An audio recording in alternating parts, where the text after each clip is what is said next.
بسم اللہ الرحمن الرحیم. اسٹار ایشیا کی اس خصوصی ٹرانسمیشن راحت ہے رمضان میں آپ سب کو خوش آمدید اور السلام علیکم.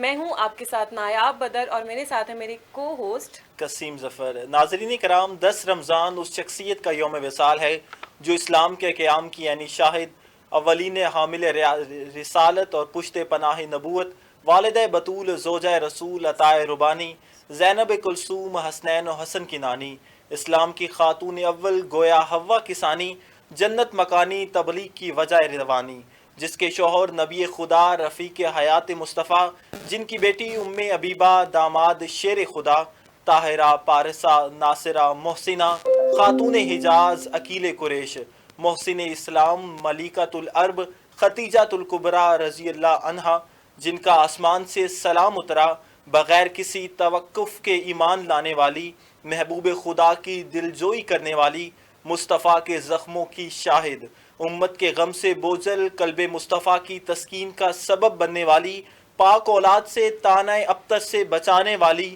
وہ زوجہ جنہوں نے آپ صلی اللہ علیہ وآلہ وسلم کی رفاقت میں سب سے زیادہ وقت گزارا، 25 سال آپ کی خدمت میں وقف کیے، آپ کی موجودگی میں نبی کریم صلی اللہ علیہ وآلہ وسلم نے دوسری شادی نہیں کی، بڑی امیر تھی، بڑا مال تھا، اللہ نے بڑا نوازا تھا، لیکن انہوں نے ہر چیز حضور صلی اللہ علیہ وآلہ وسلم کے مقدس قدموں میں نچھاور کر دی، اپنی ساری توجہات حضور کی خدمت میں لگا دی.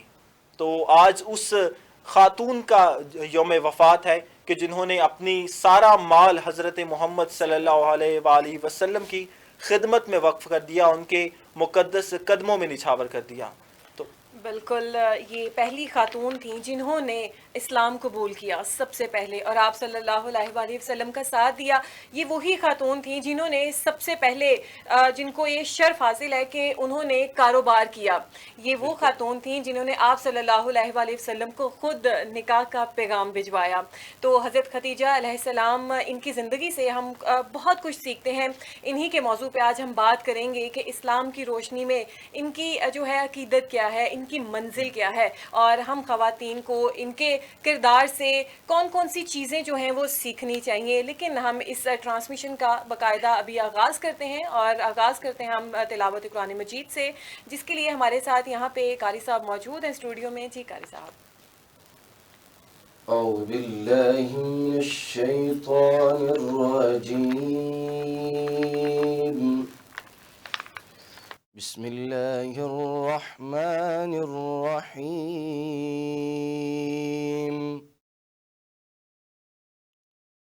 ألم نجعل له عينين ولسانا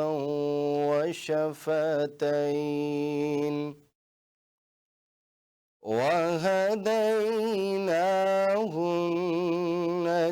النجدين فلاقتحم العقبة وما أدراك ما العقبة فك رقبة أو إطعام في يوم ذي مسغبة يتيما ذا مقربة أو مسكينا ذا متربة ثم كان من الذين آمنوا وتواصوا بالصبر وتواصوا بالمرحمة. صدق الله العظيم.